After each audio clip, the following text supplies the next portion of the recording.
the ICC have issued an arrest warrant for Benjamin Netanyahu. And when asked about how the government in the United Kingdom would respond to that, whether we would actually arrest Mr. Netanyahu were he to come to Blighty, well, David Lammy very clearly put there that, probably would go along with it. France, however, have kind of gone in the opposite direction. They are a signatory to the ICC, which, it's important to point out, Israel is not. America came out and lambasted the ICC for their particular ruling. But France pointed out that because Israel was not a member of the ICC, they would not be following through on an arrest warrant for the Israeli leader or Yoav Gallant, his defence minister. Let's speak now to Zach Anders, who's a journalist. He is in Haifa in Israel. Zach, it's great to have you on the programme. How much instability or how much of a handicap is this ICC arrest warrant and the international debate that it sparked? Yeah, I think we're going to have to really wait and see, especially perhaps we'll get a moment where Prime Minister Netanyahu has a scheduled visit, a diplomatic state visit to one of these nations that is party to the Rome Statute, that is a signatory of the ICC.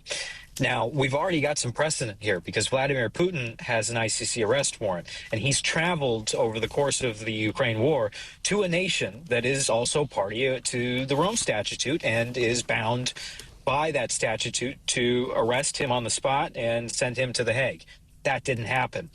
It's likely that we're going to see moments with Prime Minister Netanyahu, who's a bold leader and willing to fly in the face against popular sentiment or travel to one of these places, perhaps invited as well.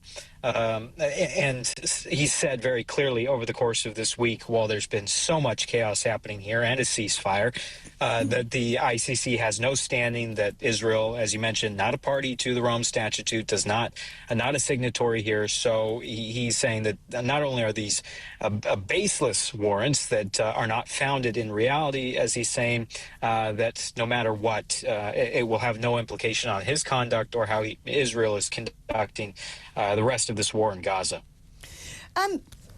What do you make of the ruling by the ICC? I mean, Joe Biden, for once, being relatively useful on the international stage, saying that the arrest warrant was outrageous, saying whatever the ICC might imply, there's no equivalence, none, between Israel and Hamas. We will always stand with Israel against threats to its security. I'm glad to see at least America coming out and saying what a lot of us over here in Britain are thinking, which is the UN or the ICC, which is independent to that, rather overstep their mark here. When it comes to being the bastions of international peace, they seem to be rather lily-livered about those people who want to try and prevent terrorists from disrupting said peace. You know, to me, as I've learned more and more about the ICC and about this court, you look at the list of people, the list of men that they have issued arrest warrants for. It's not a very long list.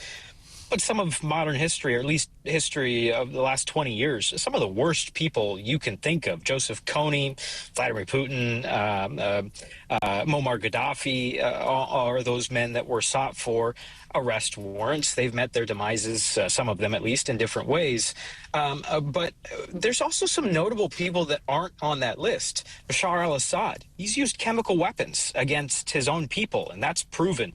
The ICC has not sought an arrest warrant. They say they were attempting to, but no arrest warrant has been handed down. And that's kind of the immediate reaction that you saw on Israeli television. It's just a livid presenter I was watching, and I had to get the Hebrew translated, of course, but on one of the most popular news programs here in Israel, going across the list of all the states, the nations in the Middle East, Israel being the lone democracy here, surrounded by kingdoms and autocracy, and that presenter was just blasting this decision, saying, why is Bashar al-Assad not being sought? He's still in power. He's still subjecting his people to horrible conditions. And as we've seen renewed fighting in Aleppo, rebel forces today have made incredible gains against Assad regime forces.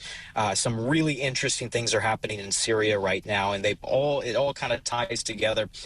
to what's taking shape with how Israel has dealt with Hezbollah. Hezbollah, over the course of the Syrian civil war, was there inside Syria defending Assad's regime. So some just incredible parallels when you look at it on paper, and you know that there have been some terrible figures that have not been in the crosshairs of the ICC, but a democratically elected prime minister is. It beggars belief. It really does. Zach Anders, thank you ever so much. Fantastic having you on live from Israel.